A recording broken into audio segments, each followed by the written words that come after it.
வணக்கம் நண்பர்களே. என்னடா லொக்கேஷன் வேறு மாதிரி இருக்கேன்னு பார்க்குறீங்களா? ஒன்றும் இல்லை, காலேஜுக்கு டெய்லி நடந்து போயிட்டுருக்கேன். சரி கார் வாங்கலாம் அப்படின்னு சொல்லி ஃபெராரி கொட்டேஷன் வாங்கலான்னு வந்தேன். அதான் இப்போ கொட்டேஷன் வாங்கிட்டு இருக்கப்போ பார்த்தா பெரிய சம்பவம் நடந்துக்கிட்டு இருக்கு. புட்டின் 2 மணி நேரத்துக்கு வீடியோ ரிலீஸ் பண்ணியிருக்காப்புல இன்டர்வியூ பேசி. சரி அதை பற்றி பேசிடலாம் அப்படின்னு சொல்லிட்டு அவுட்டோரில் வீடியோ எடுக்கலாம்னு முடிவு பண்ணி தான் எடுத்திருக்கோம். எப்படி இருக்குன்னு சொல்லி நீங்கள் கமெண்ட்டில் சொல்லுங்கள். In terms of money, we have no money. First நம்ம என்ன பார்க்க போகிறோம் அப்படின்னா, யார் இந்த டக்கர் கால்சன்? இவருக்கு எப்படி புத்தினோட 2 மணி நேரம் இன்டர்வியூ கிடச்சிச்சு? டக்கர் கால்சன் அப்படின்னு சொல்லக்கூடியவர் ஃபாக்ஸ் அப்படின்ற அமெரிக்காவோட ஒரு சேனலில் முக்கியமான ஆங்கராக இருந்திருக்காரு. அவர் கொஞ்சம் அமெரிக்காவில் ரொம்ப ஃபேமஸான ஆள் தான்.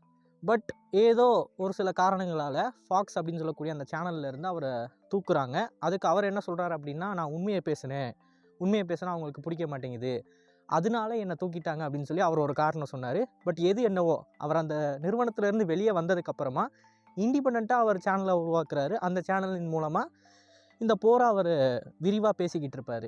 இப்போ அவர் பேசிக்கிட்டு இருந்ததுனால என்ன நடக்குதுன்னு பார்த்தீங்கன்னா, ஓகே இவர் புத்தினை இன்டர்வியூ எடுக்கலாம் அப்படின்னு சொல்லி கிரெம்ளின்லேருந்து அவருக்கு இன்விடேஷன் வந்ததாவோ இல்லை இவரே கிரெம்ளினுக்கு அப்ளை பண்ணதாவோ ஏகப்பட்ட விஷயங்கள் இருக்குது. பட் எது என்னவோ, இவர் ஃபாக்ஸ் நிறுவனத்திலேருந்து வெளியே வந்ததுக்கப்புறமா புத்தினை பார்த்த முதல் அமெரிக்கனாக இருக்கார் இப்போ வரைக்கும். அதாவது இந்த போர் ஆரம்பித்தது, அந்த போருக்கு முன்னாடி ஏகப்பட்ட நிறுவனங்கள் அவரை இன்டர்வியூ எடுத்துருக்கலாம். போர் ஆரம்பித்ததுக்கப்புறமா ஒரு அமெரிக்கன் கிரெம்ளினுக்குள்ளேயே போய் புத்தினை இன்டர்வியூ, அதுவும் 2 மணி நேரம் எடுத்ததுன்றது சாதாரணமான விஷயம் கிடையாது. அண்ட் இந்த இன்டர்வியூ யூடியூப்பில் இருக்குது, நீங்கள் தாராளமாக போய் பார்க்கலாம். இப்போ இந்த இன்டர்வியூ 2 மணி நேரம் இருக்கும். வளவலா குலவெல்லாம் நிறைய பேசியிருப்பாங்க. ஸோ அதை பார்க்க பொறுமை இல்லாதவங்க அண்ட் இங்கிலீஷ் புரியாதுப்பா எனக்கு கொஞ்சம் தமிழில் சொன்னால் நல்லாயிருக்கும் அப்படின்னு நினைக்கிறவங்களுக்கு சிம்பிளாக சில டாபிக்ஸை மட்டும் எடுத்து இந்த வீடியோவில் பேச போகிறோம். ஆரம்பிக்கலாமா? அவர் பேசின 2 மணி நேரத்தில் முக்கால்வாசி என்ன இருக்கும் அப்படின்னு பார்த்தீங்கன்னா, ரஷ்யாவுக்கும் உக்ரைனுக்கும் உண்டான அந்த வரலாறை பற்றி தான் பேசியிருப்பார். அதாவது உக்ரைனுன்ற நாடு எப்படி உருவாச்சு, இதுக்கும் ரஷ்யாவுக்கும் என்ன சம்மந்தம், முதலாம் உலகப்போர், 2ஆம் உலகப்போர் அப்படின்னு சொல்லி கிட்டத்தட்ட ஒரு 300-400 வருஷம் ஹிஸ்ட்ரியை பற்றி டக்கர் கால்சன் அவர்கள்கிட்ட பேசியிருப்பார். இதை டக்கர் கால்சனோட இன்டர்வியூவோட ஆரம்பத்தில் பார்த்தீங்கன்னா அவரே ஒத்துக்குவார். இந்த மாதிரி ஹிஸ்ட்ரியை தான் நாங்கள் அதிகமாக பேசியிருப்போம், கரண்ட்டாக நடக்கக்கூடிய பிரச்சனைகளை பற்றி கொஞ்சம் கம்மியாக தான் பேசியிருக்கோம் அப்படின்னு சொல்லி அவரே மென்ஷன் பண்ணியிருப்பார். 2 மணி நேரம் இன்டர்வியூவில் முக்கால்வாசி இருந்தது ரஷ்யா மற்றும் உக்ரைனோட வரலாறு தான். அண்ட் இந்த வரலாறை அவரோட கண்ணோட்டத்தில் இருந்து தான் சொல்கிறாரு. எப்பயுமே வரலாறை பொறுத்தவரையும் பார்த்தீங்கன்னா 2 விதமான கண்ணோட்டம் இருக்கும். ஒரு நாடு இன்னொரு விதமாக பேசும், இன்னொரு நாடு வேறு விதமாக பேசும். ஸோ புத்தினோட கண்ணோட்டத்தில் வரலாறு எப்படி அப்படின்றத அவர் வாயாலே சொல்லியிருப்பார் இந்த இன்டர்வியூ முழுக்க. பட் நம்ம அதுக்குள்ளே டீப்பாக போக வேணாம். நம்ம எதுலேருந்து ஆரம்பிக்க போகிறோம் அப்படின்னு பார்த்தீங்கன்னா, ரஷ்யா அப்படின்னு சொல்லக்கூடிய நாடு உருவாகிருச்சு. அதாவது ரஷ்யன் ஃபெடரேஷன் சோவியத் யூனியன்லேருந்து தனியாக பிரிஞ்சதுக்கப்புறமா ரஷ்யாவோட கண்ணோட்டம் என்ன, ரஷ்யா என்ன எதிர்பார்த்தாங்க இந்த சோகால்டு வெஸ்ட் கிட்ட இருந்து அப்படின்றது தான் நம்ம பார்க்க போகிறோம். ஸோ புட்டின் எப்படி ஆரம்பிக்கிறார் அப்படின்னு பார்த்தீங்கன்னா, ரஷ்யா அப்படின்னு சொல்லக்கூடிய நாடு சோவியத் யூனியன் கிட்டேருந்து வெளியே வந்ததுக்கப்புறமா போரிஸ் எல்சன், ரஷ்யாவோட முதல் பிரசிடெண்ட், அமெரிக்காவுக்கு போகிறாரு. அங்கே காங்கிரஸில் ஒரு ஸ்பீச்சை கொடுக்குறாரு. அந்த ஸ்பீச்சை கொடுத்த உடனே அவருக்கு மிகப்பெரிய அளவில் அப்ளாஸ் கிளம்புது. அதாவது நிறைய பேர் கைத்தட்டுறாங்க அந்த ஸ்பீச் முடிஞ்சதுக்கப்புறமா. அதில் அவர் தெளிவாக மென்ஷன் பண்ணியிருப்பார், சோவியத் யூனியன் வீழ்ந்ததை நாங்கள் ஒத்துக்கிறோம், இப்போ சோவியத் யூனியன்ற நாடு கிடையாது, கம்யூனிஸ்ட் நேஷன் கிடையாது, இப்போ ரஷ்யன் ஃபெடரேஷன் தான் இருக்குது. இந்த ரஷ்யன் ஃபெடரேஷனுக்கும் கம்யூனிஸ்ட் நேஷனுக்கும் எந்த விதமான சம்மந்தமும் கிடையாது, நாங்கள் இந்த மேற்கு நாடுகள் கூட நட்பாக இருக்க விரும்புகிறோம், ப்ராக்ரஸ் ஆக விரும்புகிறோம் அப்படின்றத அவர் தெளிவாக அந்த இடத்துல மென்ஷன் பண்ணியிருப்பார். ஸோ இதை புட்டின் அவர்கள் டக்கர் கால்சன் கிட்ட சொல்கிறதன் மூலமாக அவர் என்ன சொல்ல வர்றாருன்னா, நாங்கள் உருவானதுலேருந்தே மேற்கு நாடுகள் கூட கோஆப்ரேட் பண்ணணும் அப்படின்னு தான் நினைக்கிறோம், ஆனால் அவங்க தான் எங்களை ஒரு எதிரியாகவே பார்த்துக்கிட்டு இருக்காங்கன்னு சொல்லி அவர் ஆரம்பிக்கிறாரு. இதை உறுதிப்படுத்துகிற விதமாக ஒரு காலகட்டத்தில், அதாவது அது எந்த வருஷம்னு சொல்லி அவர் மென்ஷன் பண்ண மாட்டாரு, ஒரு டைமில் கிட்டத்தட்ட அது 2010 15 நடந்தால் தான் நம்ம வச்சுக்கலாம். யூரோப்லேயும் சரி அமெரிக்காலேயும் சரி ஒரு ஏர் டிஃபென்ஸ் சிஸ்டமை உருவாக்கலாம் அப்படின்னு சொல்லி முடிவு பண்ணுறாங்க. இந்த ஏர் டிஃபென்ஸ் சிஸ்டமை உருவாக்கணும்னு சொன்னப்போ ரஷ்யன்ஸ் என்ன பண்ணாங்க அப்படின்னா, ஓகே நீங்கள் ஏர் டிஃபென்ஸ் சிஸ்டம் உருவாக்குறீங்கன்னா நாங்களும் அதில் வரோம், நீங்கள் யாருக்கு எதிராக ஏர் டிஃபென்ஸ் சிஸ்டம் உருவாக்குறீங்க அப்படின்னு கேட்டப்போ, நாங்கள் ஈரானுக்கு எதிராக தான் உருவாக்குறோம் அப்படின்னு சொல்லி அவங்க சொல்லியிருந்தாங்க. ஈரானுக்கு எதிராக தானே உருவாக்குறீங்க, அப்போ நாங்களும் வரோம். எல்லா நாட்டில் இருக்கக்கூடிய விஞ்ஞானிகளும் ஒன்று சேர்ந்தாங்க அப்படின்னா கண்டிப்பாக இந்த ஏர் டிஃபென்ஸ் சிஸ்டம் இன்டிஸ்ட்ரக்டபுளாக இருக்கும், ஸோ நாங்களும் சேர்ந்து இதுக்கு வேலை செய்கிறோன்னு சொல்லி புட்டின் அவர்கள் சொல்லியிருப்பார். இப்போது இதுக்கு அமெரிக்கன்ஸ் என்ன கருத்து தெரிவித்தாங்க அப்படின்னு கேட்டிங்கன்னா, முதல் கேள்வியாகவே உண்மையிலே நீங்கள் ஜாயின் பண்ண போகிறீங்களா, ஆர் யூ சீரியஸ் அப்படின்னு தான் புட்டின் கிட்ட கேட்டிருக்காங்க. அதுக்கு ஆமாம் நான் சீரியஸாக தான் பேசிக்கிட்டு இருக்கேன்னு அவர் சொன்னதுக்கப்புறமா, நாங்கள் பேசிட்டு சொல்கிறோம் அப்படின்னு அவங்க பேச்சுவார்த்தை நடத்தி கொஞ்ச நாளைக்கு அப்புறமா, இல்லை உங்களை இதில் நாங்கள் சேர்த்துக்க முடியாது அப்படின்னு சொல்லி முடிச்சிடுறாங்க. இப்போ இந்த இடத்துல ஒரு விஷயத்தை கவனமாக புரிஞ்சுக்கோங்க. வெஸ்டர்ன் நேஷன்ஸ் ரஷ்யா கிட்ட வந்து நீங்கள் உருவாக்குற அந்த ஆயுதங்களை தடுக்கிறதுக்கு தான் நாங்கள் ஆட்வான்ஸ் சிஸ்டம் உருவாக்குறோன்னு சொல்லலை. அவங்க ஈரானுக்கு அகேன்ஸ்டாக நாங்கள் அந்த ஆட்வான்ஸ் சிஸ்டம் உருவாக்குறோம் அப்படின்னு தான் சொல்கிறாங்க. ஈரான், நார்த் கொரியா இந்த மாதிரி கண்ட்ரிஸ்க்கு அகேன்ஸ்டாக. பட் ரஷ்யாவுக்கு அகேன்ஸ்டான்னு சொல்லி அவங்க உருவாக்கலைன்றப்ப ரஷ்யன்ஸை சேர்த்துக்கிறதுல அவங்களுக்கு என்ன பிரச்சனை இருக்குன்னு சொல்லி புத்தினுக்கு குழப்பமாக இருந்திருக்கு. இதை பற்றி டக்கர் கார்ல்சன் கிட்டேயே சொல்கிறாரு. இப்போது ரஷ்யாவை சேர்த்துக்க மாட்டாங்க அப்படின்னு அவங்க சொன்னதுக்கப்புறமா புத்தின் ஒரு ஸ்டேட்மெண்ட்டை கொடுக்குறாரு. ஓகே, எங்களை சேர்த்துக்காமல் நீங்கள் பெஸ்ட்டான ஆட்வான்ஸ் சிஸ்டம் உருவாக்குறீங்கன்னா அப்போ அந்த ஆட்வான்ஸ் சிஸ்டமை பீட் பண்ணுற மாதிரி நாங்கள் ஆயுதங்களை உருவாக்க வேண்டியது இருக்கும் அப்படின்னு புட்டின் சொல்கிறாரு. அதுக்கு அமெரிக்கன்ஸ் நீங்கள் என்ன பண்ணுமோ பண்ணிக்கோங்க, அதெல்லாம் எங்களுக்கு பிரச்சனை கிடையாதுன்னு சொல்கிறாங்க. அப்போ உருவாக்கப்பட்டது தான் ஹைப்பர்சானிக் ஏவுகணைகள். இந்த ஹைப்பர்சானிக் ஏவுகணைகள் தொழில்நுட்பத்தில் உலகத்திலே நாங்கள் தான் பெஸ்ட்டுன்னு சொல்லி இப்போ புட்டின் அவர்களே சொல்கிறாரு. ஸோ ஹைப்பர்சானிக் ஏவுகணைகள் உருவாக்குனதுக்கு காரணமே இந்த மேற்கு நாடுகள் தான். எங்களை விட்டுட்டு ஆட்வான்ஸ் சிஸ்டம் உருவாக்குனாங்க, அதனால தான் நாங்கள் அந்த ஆட்வான்ஸ் சிஸ்டம் அளிக்கிற மாதிரி ஏவுகணைகளை உருவாக்க வேண்டியது இருந்துச்சுன்னு சொல்லி ரஷ்யன்ஸ் சொன்ன மாதிரியே உருவாக்குறாங்க. அண்ட் ரஷ்யன்ஸோட கூற்றுக்கு ஏற்ற மாதிரி ஒரு கின்சால் பேட்ரியட்டை பிறந்ததை நம்ம வீடியோவில் பார்த்துருப்போம். ஸோ இதுதான் ஹைப்பர்சானிக்ஸ் உருவானதுக்கான காரணமாக புட்டின் அவர்கள் சொல்கிறாரு. நேட்டோவை பற்றி அவரோட கருத்து என்ன, ரஷ்யன்ஸ் நேட்டோவை எப்படி பார்க்குறாங்க அப்படின்னு டக்கர் கார்ல்சன் கேட்டதுக்கு அவரோட விளக்கம் என்னவாக இருந்துச்சு அப்படின்னா, முதல்ல நேட்டோ அப்படின்னு சொல்லக்கூடிய இந்த ஆர்கனைசேஷன் சோவியத் யூனியனுக்கு எதிராக உருவாக்கப்பட்டது. இந்த ஸ்ப்ரெட் ஆஃப் கம்யூனிசம் அப்படின்னு சொல்லக்கூடியது இருந்துச்சு அந்த டைமில். அதை தடுக்கிறதுக்கு உருவான அமைப்பு தான் நேட்டோ.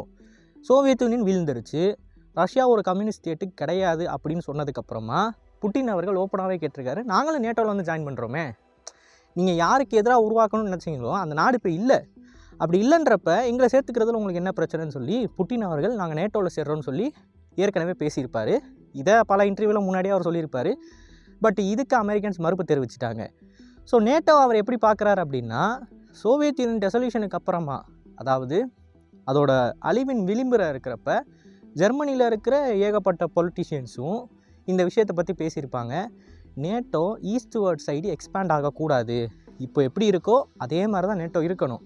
நேட்டோ இப்படி இருந்தால் மட்டும்தான் கோல்டு வார் டைமில் இருந்த மாதிரியான ஒரு பிரச்சனை இப்போது வராது அப்படின்றத அவர் சொன்னார்.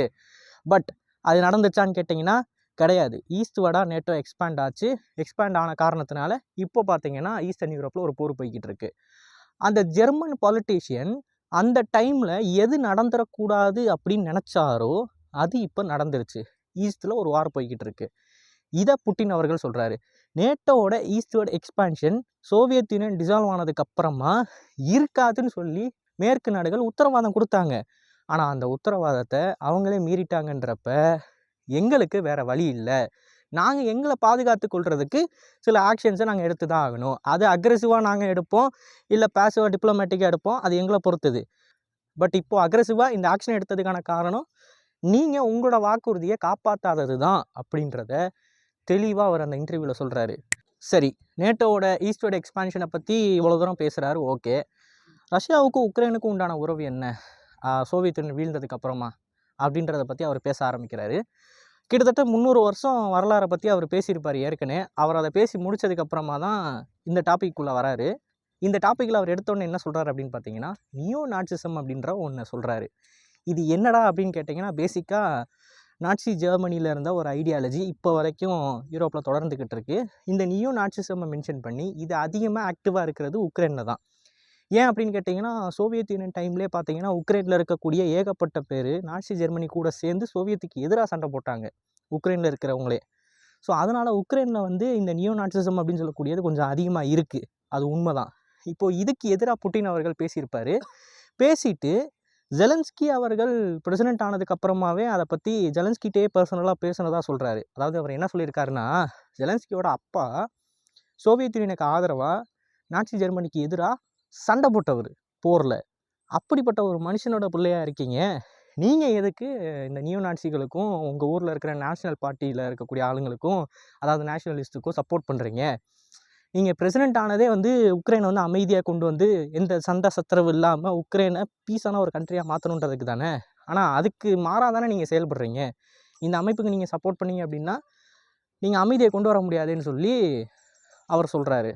ஸோ இந்த டாக்குக்கு அப்புறமா 2014 நடந்த ஒரு இராணுவ கூவை பற்றி அவர் பேசுகிறாரு. அது இராணுவ மிலிட்டரி கூன்னு சொல்கிறத விட பொலிட்டிக்கலாக சில கூ நடந்துச்சு உக்ரைனில், நமக்கு தெரியும். அதுக்கப்புறமா தான் கிரீமியன் பகுதியை அவங்க பிடிக்கிறாங்க. ஸோ இந்த பிரச்சனையை பற்றியுமே அவர் மென்ஷன் பண்ணுறாரு. இப்போது இதிலேருந்து அவர் என்ன சொல்ல வராருன்னு பார்த்தீங்கன்னா, இந்த கும்பல் ஒன்று இருக்குது. இந்த கும்பல் வந்து மனிதாபிமானத்துக்கு எதிராக இருக்கக்கூடிய கும்பல். நாங்கள் தான் வந்து top of the food chain அப்படின்னு சொல்லுவாங்களே, அந்த மாதிரி மனிதர்கள்லேயே நாங்கள் தான் வந்து உயர்ந்தவங்க, எங்களுக்கு கீழே இருக்கிறவங்க எல்லாருமே எங்களோட கம்மி தான், நாங்கள் தான்டா பெஸ்ட்டு, பேசிக்காக நாங்கள் தான்டா உலகத்தையே ஆளுவோன்னு சொல்கிற ஒரு மென்டாலிட்டியில் இருக்கிற மக்கள். இந்த மக்களுக்கு சப்போர்ட் தெரிவிக்கிற விதமாக தான் ஜெலன்ஸ்கி அவர்கள் ஆட்சி செஞ்சாருன்னு சொல்லி அவரோட ஸ்டேட்மெண்ட்டாக கொடுக்குறாரு. ஸோ இதுதான் ஜெலன்ஸ்கியை பற்றி புட்டின் சொன்ன கருத்து டக்கர் கால்சன் இன்டர்வியூவில். இப்போது இது மட்டும் தான் நடந்துச்சா அப்படின்னு கேட்டிங்கன்னா கிடையாது. இதை தாண்டி அவர் ஏகப்பட்ட விஷயத்தை பேசுகிறாரு. ஈலான் மஸ்கை பற்றி பேசுகிறாரு. ஸோ அதெல்லாம் நம்ம அப்புறம் பார்க்கலாம். இப்போ வரைக்கும் நம்ம என்ன பார்த்துருக்கோம், கிட்டத்தட்ட 300 வருஷம் வரலாறை பேசியிருக்காரு. ரஷ்யன் ஃபெடரேஷன் என்ன எதிர்பார்த்தாங்க முதலாக உருவானதுக்கு அப்புறமான்றதை பற்றி பேசியிருப்பார். நேட்டோவுக்கு உண்டான ரிலேஷன்ஷிப், மேற்கு நாடுகளுக்கு உண்டான ரிலேஷன்ஷிப்னு சொல்லி ஏகப்பட்ட விஷயங்களை பேசியிருக்காரு. இப்போது உக்ரைனுக்கும் ரஷ்யாவுக்கு உண்டான பிரச்சனையை பற்றி அவர் பேசுகிறப்ப அந்த ஹீட் என்னன்னு சொல்லி அவருக்கு தெளிவாக புரியுது. அதாவது புட்டின் அவர்களுக்கு தெளிவாக புரியுது. அதை டக்கர் கால்சனுக்கு புரியவும் வைக்கிறாரு.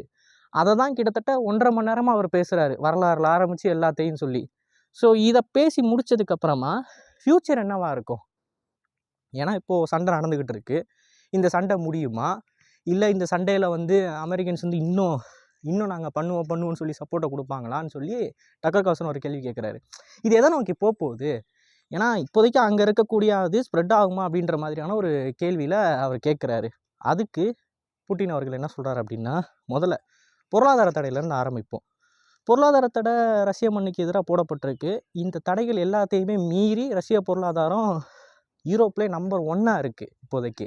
அது மட்டும் கிடையாது, டாலர் தான் ட்ரேட் கரன்சி எல்லாருமே பயன்படுத்திக்கிட்டு இருக்காங்க. இந்த டாலரை ட்ரேட் கரன்சியாக பயன்படுத்துறதுனால எவ்வளவு டாலரை அமெரிக்கா பிரிண்ட் பண்ணாலும் அது டக்குன்னு டிஸ்போஸ் ஆயிரும். அது அமெரிக்காவிலே இருக்காது. பிரிண்ட் ஆன உடனே டக்குன்னு டிஸ்போஸ் ஆயிரும். ஏன்னா அந்தளவுக்கு டிமாண்ட் இருக்குது. இப்போது இதனால தான் அமெரிக்காவோட பொருளாதாரம் இவ்வளோ கடனை வச்சுருந்தாலும் சர்வே ஆகிக்கிட்டு இருக்கு. ஸோ அமெரிக்க டாலரை பயன்படுத்துறதுனால தான் இவங்க இவ்வளோ தூரம் இருந்துக்கிட்டு இருக்காங்க அப்படின்றத புட்டின் அவர்கள் சொல்கிறாரு. இதை சொல்லிவிட்டு மேற்கொண்டு இன்னொரு விஷயத்த சொல்கிறாரு. எங்கள் மேலே சாங்ஷன்ஸை போட்டாங்கல்ல, எங்களோட விமானங்கள் டேக் ஆஃப் ஆகக்கூடாது, எங்களோட கப்பல்கள் எண்ணெயை எடுத்துகிட்டு போகக்கூடாது, வெளிநாட்டில் இயங்கிக்கிட்டு இருக்கிற எங்களோட நிறுவனங்கள் எல்லாத்துக்கும் சீல் வச்சுருக்காங்க. இப்படி எங்கள் மேலே பொருளாதார தடையை அவங்க போட்டதுக்கப்புறமா உலகத்தில் இருந்த மித்த நாடுகள் எல்லாருமே உஷாராகி ஓகே டாலரை நம்ம பயன்படுத்தணும், அண்ட் இந்த ஸ்விஃப்ட் அப்படின்னு சொல்லக்கூடிய டிரான்சாக்ஷனை நம்ம பயன்படுத்தணும், இந்த மேற்கு நாடுகளை நம்பி இருக்கிறோம் அப்படின்னா நமக்கும் ஒரு நாள் இந்த நிலைமை வரும் அப்படின்றத எல்லா நாடுகளும் உணர ஆரம்பிச்சிட்டாங்க. உணர ஆரம்பித்ததுக்கப்புறமா டாலரோட மதிப்பு இறங்க ஆரம்பிக்குது. இதை அவர் தெளிவாக மென்ஷன் பண்ணியிருப்பார். அண்ட் அது மட்டும் கிடையாது, பிரிக்ஸோட பவரையும் அவர் கொஞ்சமாக அந்த இன்டர்வியூவில் பேசியிருப்பார். சீனாவோட ஆதிக்கத்தை பற்றியும் பேசியிருப்பார். டக்கர் கால்சனோட கேள்வி என்னவாக இருந்துச்சுன்னா, ஓகே பிரிக்ஸ்ன்னு சொல்லி நீங்கள் ஒன்று கொண்டு வரீங்க அமெரிக்காவோட அந்த சோ கால்டு வெஸ்டர்ன் பவர்ஸுக்கு எதிராக. இந்த பிரிக்ஸில் டாமினேட்டிங் எக்கனாமியாக இருக்கிறது சீனா தான். ஸோ சீனாவை நம்ப போகிறீங்களா நீங்கள் அப்படின்னு கேட்டப்ப அவர் ஒரு விஷயத்த சொல்கிறாரு. இது வந்து பேசிக்காக பூகி மேன் கதை அப்படின்னு சொல்கிறாரு. அதாவது பூச்சாண்டி வந்துடுவான் அப்படின்னு சொல்லி நம்ம சின்ன வயசில் மிரட்டி சாப்பாடு ஊட்டுவாங்க தெரியுமா, அந்த மாதிரி ஒரு பூகி மேன் கதை. சீனா வந்து எங்களை ஆதிக்கத்துக்குள்ளே கொண்டு வந்துடும், அவங்களுக்கு கீழே எல்லா நாடும் வர மாதிரி ஆயிரும்னு சொல்லி நீங்கள் தான் சொல்கிறீங்க, அப்படிலாம் ஒன்றுமே கிடையாதுன்னு சொல்லி புட்டின் அவர்கள் சொல்கிறாரு. மேலும் அவரோட கருத்து என்னவாக இருக்குது அப்படின்னு பார்த்தீங்கன்னா, சீன பொருளாதாரம் ஏற்கனவே அமெரிக்காவை ஓவர்டேக் பண்ணிடுச்சு. வேர்ல்ட்லேயே லார்ஜஸ்ட் எக்கனாமி அவங்க தான். கூடிய சீக்கிரம் வேர்ல்டை ஃபுல்லாக எக்கனாமிக்கெலாம் அவங்க தான் டாமினேட் பண்ண போகிறாங்க. அப்படிப்பட்ட ஒரு கண்ட்ரியை பார்த்தா அமெரிக்கா பயந்து இந்த மாதிரி கதையை கிளப்பி விடுறாங்க. மித்தபடி நாங்களும் சீனாவும் பார்டரை ஷேர் பண்ணுறோம், அதுவும் ஆயிரக்கணக்கான கிலோமீட்டர் பார்டரை ஷேர் பண்ணுறோம். ஸோ எங்களுக்கும் சீனாவுக்கு உண்டான ரிலேஷன்ஷிப்பில் எந்த பிரச்சனையும் கிடையாது. பல டெக்னிக்கல் லெவலில் எங்களுக்கு அவங்களுக்கு கோஆப்ரேஷன் இருக்குது. ப்ளஸ் அது மட்டும் இல்லாமல் சீனாவை தாண்டி பிரிக்ஸில் ஏகப்பட்ட நாடுகள் இருக்குது, எல்லாமே வேகமாக வளர்ந்து வர பொருளாதாரங்கள். ஸோ அப்படி இருக்கிறப்ப ஒரு நாடு மட்டுமே டாமினேட் பண்ணிடும் எங்களை. ஸோ அதனால நாங்கள் பிரிக்ஸில் கொஞ்சம் ஜாக்கிரதையாக இருக்கணும்னு சொல்கிறது அப்பட்டமான பொய்ன்னு அவர் சொல்ல வராரு. ஓகே, இப்போதைக்கு அவர் என்ன சொல்ல வராரு அப்படின்னு பார்த்தீங்கன்னா, அமெரிக்கா எங்கள் மேலே போட்ட பொருளாதார தடையின் காரணமாக இப்போது அமெரிக்காவை நம்பக்கூடிய நாடுகள் அப்படின்னு சொல்லக்கூடிய லிஸ்ட்டு வந்து கம்மியாகிக்கிட்டே இருக்குது. ஏன்னா ஷிஃப்ட்லேருந்து அவங்கள தூக்குறாங்க. அவங்க மேலே இவ்வளோ பொருளாதார தடை போட்டு பேசிக்காக அந்த நாட்டை வந்து நகரவே விடாமல் பண்ண ட்ரை பண்ணியிருக்காங்க இல்லையா. அப்போது இதே நிலைமை தானே நாளைக்கு யாருக்கு வேணாலும் நடக்கும். ஏன் இந்தியாவுக்கே இந்த நிலைமை தானே நடக்கும். இது ஒரு வேக்கப் காலாக இருக்குது. இதை பார்த்த உடனே எல்லா நாடுகளும் ஓகே நம்ம வந்து டாலரை இனிமேல் யூஸ் பண்ண வேணாம், நம்ம வேறு கரன்சிக்கு மாறுவோம் அப்படின்னு சொல்லி யுவானை அதிகமாக பயன்படுத்த ஆரம்பிக்கிறாங்க. ஏன் ரஷ்யாவுக்கும் சீனாவுக்கும் உண்டான அந்த யுவான் ட்ரேடே பார்த்தீங்கன்னா இப்போ அதிகரிச்சிருக்கு. ரஷ்யாவுக்கும் சீனாவுக்கும் உண்டான அந்த ட்ரேடே பார்த்தீங்கன்னா இந்த வருஷத்துக்கு அவங்க எய்ம் பண்ணது கிட்டத்தட்ட $200 பில்லியன். ஆனால் வெறும் 3 மாசத்துல அந்த த்ரெஷோல்டை தாண்டி போயிருச்சு. க்ளோஸ் டு 260 பில்லியனுக்கு ஏற்கனவே ட்ரேட் பண்ணிட்டாங்க. வெறும் 3 மாசத்துல இந்த வருஷத்தோட டார்கெட்டை அவங்க பீட் பண்ணிட்டாங்க. அந்த அளவுக்கு ட்ரேடு வந்து சீனாவுக்கும் ரஷ்யாவுக்கும் நடுவில் நடக்குது. ஸோ எந்த வகையிலையும் ரஷ்ய பொருளாதாரத்தை இவங்களால அசைச்சு கூட பார்க்க முடியல. அண்ட் இதுக்கப்புறமா அவர் எதை பற்றி பேசுகிறாருன்னு கேட்டிங்கன்னா, கிட்டத்தட்ட 60 மைலுக்கு ஒரு கான்வாய் ஒன்று இருந்துச்சு. அது நம்மள நிறைய பேருக்கு தெரியும். நம்மளோட சேனலில் வீடியோ போட்டிருப்போம். போரோட ஆரம்ப கட்டத்தில் கேபிட்டல் சிட்டியை நோக்கி 60 கிலோமீட்டருக்கு ஒரு கான்வாய் இருந்துச்சு. இந்த கான்வாய் உள்ளே போச்சு அப்படின்னா அவ்வளோதான் காலி, அந்த ஸ்டேட் வீழ்ந்துடும். ஆனால் அந்த கான்வாய் உள்ளே போகாமல் கொஞ்ச நேரம் வெயிட் பண்ணி திருப்பி மறுபடியும் அந்த கான்வாய் அந்த இடத்த விட்டு நகர்ந்ததுக்கு பின்னாடி நடந்த ஒரு விஷயத்த புட்டின் அவர்கள் டக்கர் கால்சனுக்கு சொல்கிறாரு. ஸோ பேசிக்காக அவர் என்ன சொல்ல வர்றாரு அப்படின்னு பார்த்தீங்கன்னா, கான்வாய் வந்து சிட்டி, அதாவது கியவோட சிட்டியை விட்டு வெளியே நிற்கிது.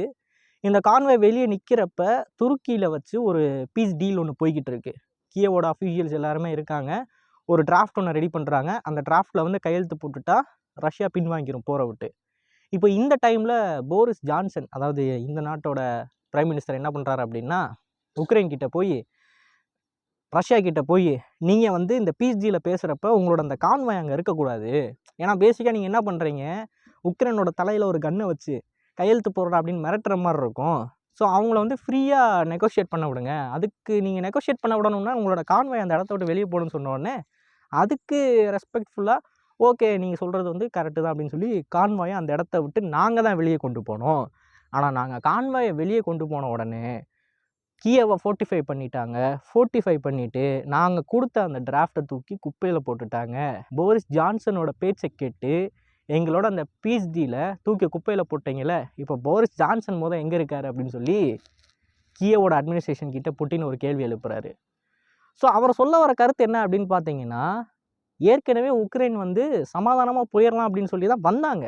வந்த உக்ரைனை இல்லை நீ சண்டை போட்டு ஜெயிச்சிடலாம் அப்படின்னு சொல்லி உக்ரைனை ஏமாற்றி, உக்ரைனை பேசிக்காக அந்த மேற்கு நாடுகளோட ஒரு சேட்டலைட் ஸ்டேட்டாக மாற்றி உக்ரைன் மூலமாக ரஷ்யாவை அடித்து காலி பண்ணலான்னு சொல்லி மேற்கு நாடுகள் முயற்சி பண்ணிக்கிட்டு இருக்காங்க.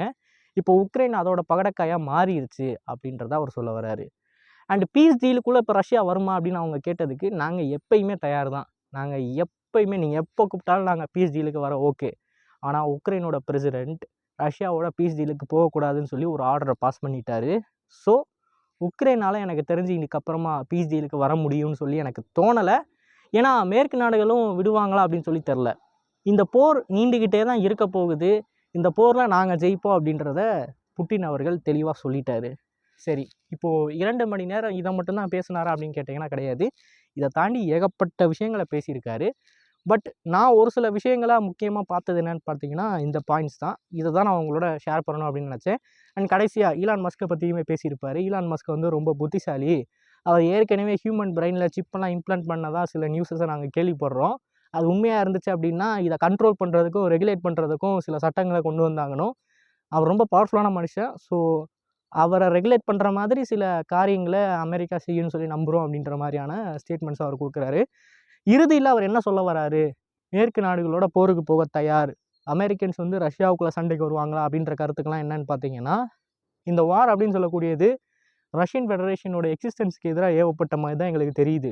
நாங்கள் எவ்வளோ தூரம் பேச்சுவார்த்தைக்கு போனாலும், நாங்கள் எவ்வளோ தூரம் ஓகே நாங்கள் பேசுகிறோம் அப்படின்னு நினச்சாலும் இவங்க விடுறதா தெரியல.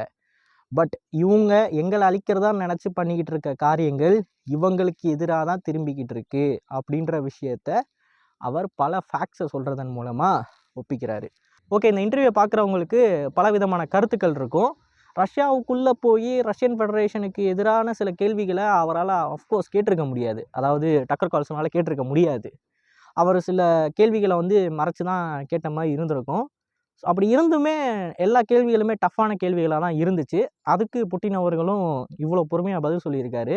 ஸோ இதுக்கான கான்ட்ரவர்சிஸ் இருந்தாலும் என்னை பொறுத்த வரைக்கும் என்ன அப்படின்னு பார்த்தீங்கன்னா, இது ஒரு நல்ல இன்டர்வியூ. இப்போ நம்ம சேனலில் பார்க்குற வியூவர்ஸில் நிறைய பேர் டிப்ளமேட்டாக ஆகணும்னு சொல்லி நினைக்கிறீங்க. அப்படி இருக்கிறவங்க தாராளமாக இந்த இன்டர்வியூவை உட்காந்து 2 மணி நேரம் பாருங்கள்.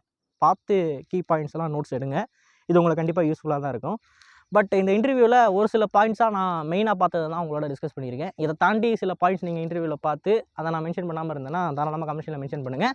அண்ட் ஓகே, இந்த வீடியோ எப்படி இருந்துச்சு அப்படின்ற உங்களோட கருத்துக்களை மறக்காமல் கமெண்ட்ஸில் பதிவிடுங்க. அண்ட் குளிருது, நான் வீட்டுக்கு போகிறேன். நல்லதை இப்போ வருது நல்ல சமுதாயத்தை உருவாக்கும். நன்றி, வணக்கம்.